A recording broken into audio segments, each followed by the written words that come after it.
Lightning versus the newer F-150. Full bolt-on Lightning, Johnny Lightning Performance, pulleys, tune, little suspension and exhaust versus a tune intake F-150.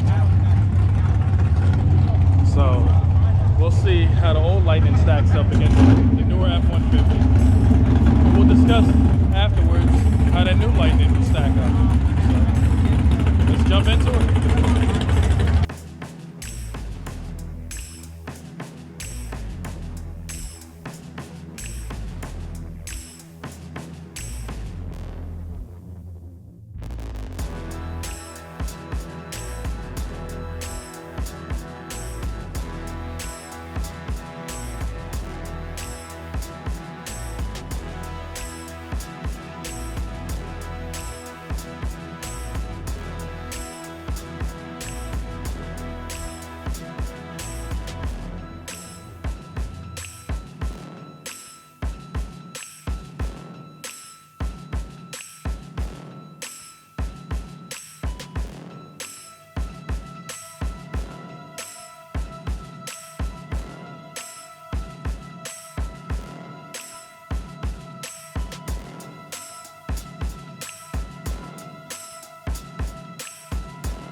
This Lightning can do.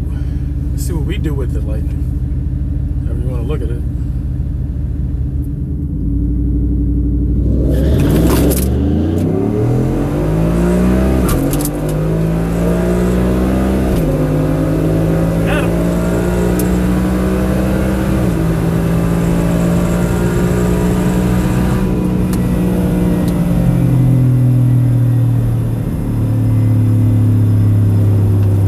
Good run.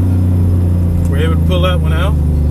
Curious though. Instead of just what the heck all we ran. Felt good though.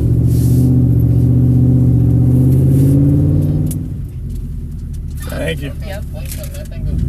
Yeah. 12.6 at 110. Woo!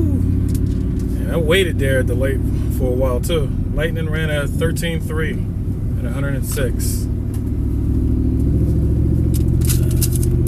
Round one went pretty well for me. Let's see if we can duplicate it, because I know he spun some, so we'll give him another shot. We're going to shoot a best of 3. So if I win the next one, then we'll call it a day there. If he wins, then we'll go for the tiebreaker. But yeah, pretty well, pretty good.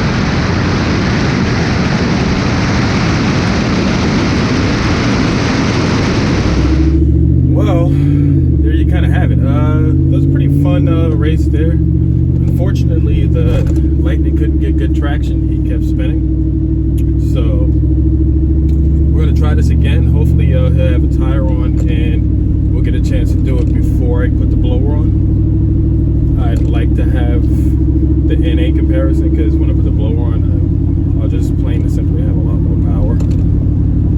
So that's not as fun a comparison. I like good comparable races, you know?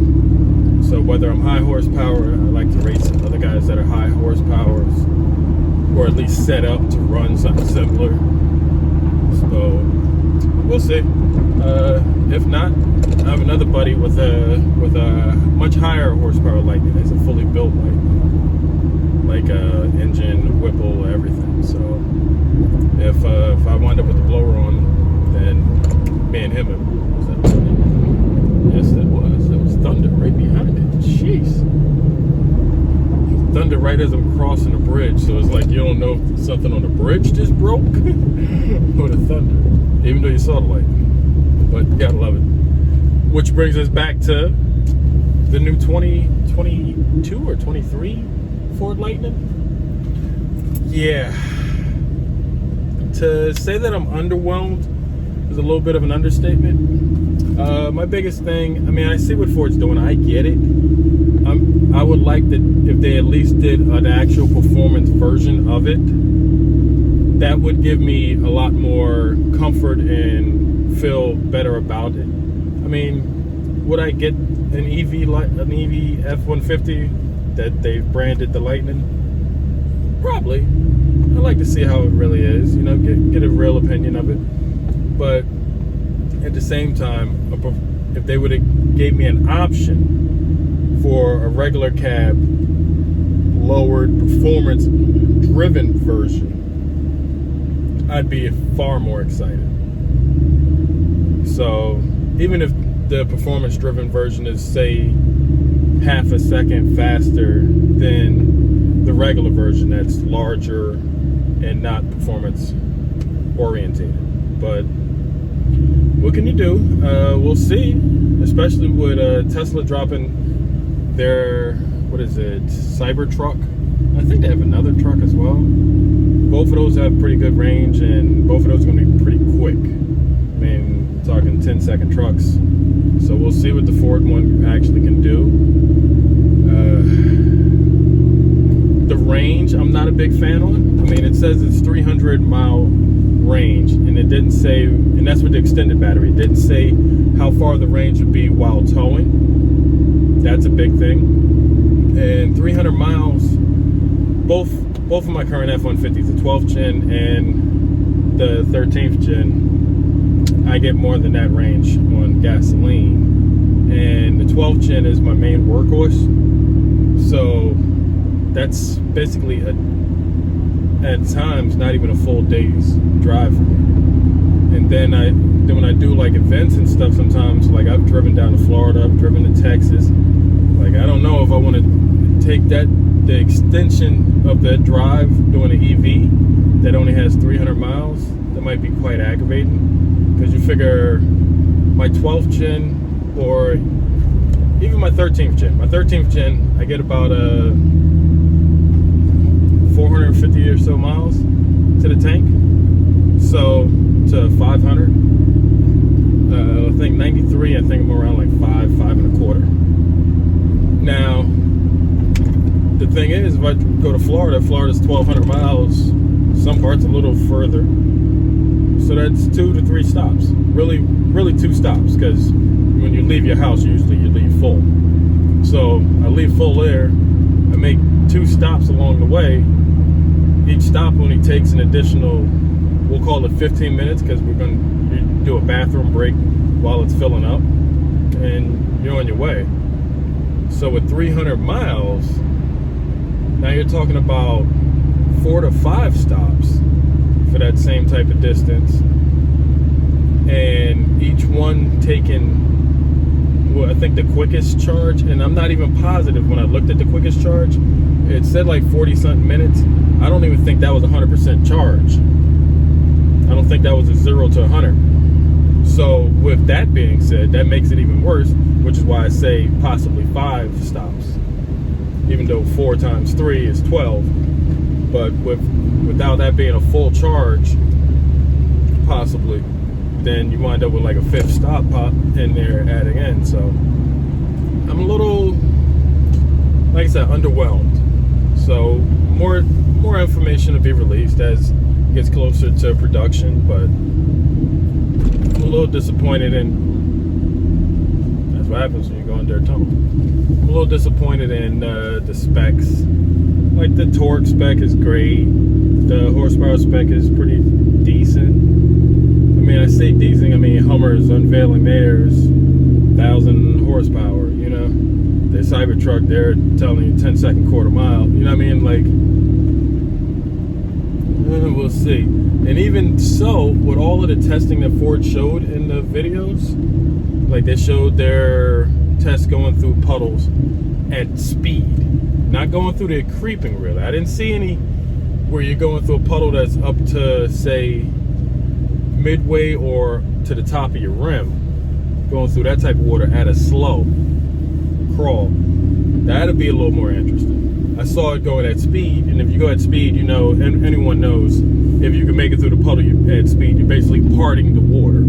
So you're not really getting all of the water kind of soaking against underneath there. And I didn't see any winter testing. I didn't see anything in the cold. And like, maybe I'm a little ignorant to car EV batteries, but I know every other battery functions quite different in the cold, you know. They usually don't quite hold a charge the same. So maybe it's different, I just don't know, you know.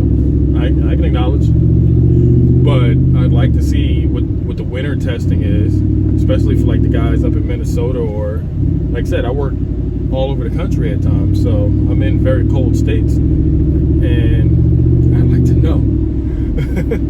As well as how does it charge in those colds. I believe it would charge a little better, a little faster, but I don't think it'll hold the charge as fast, as long. And then going through snow, how responsive is the truck going through snow? And I mean deep snow, not we got an inch on the ground, because I am in the Northeast. There's a reason that all my trucks were 4x4s long before I even thought about racing them. It is what it is. So you're talking about real snow, where you got, I've had snow plenty of times with my gas trucks where the snow was up to basically the side mirror, at which point I didn't usually even shovel. I just jumped it, found a way to kind of pry the door open and climb in, and I'll drive through it. So I'm curious how they'll act in those type of environments. So we'll see. But ooh, man, that's 8 minutes. Oh man, this is a long outro. I don't know, I'm gonna have to chop a lot of this down. If not, maybe this will make it to a 12-minute video. But in the meantime, this is Boosted F-150 out. Next video, we should have some more fun.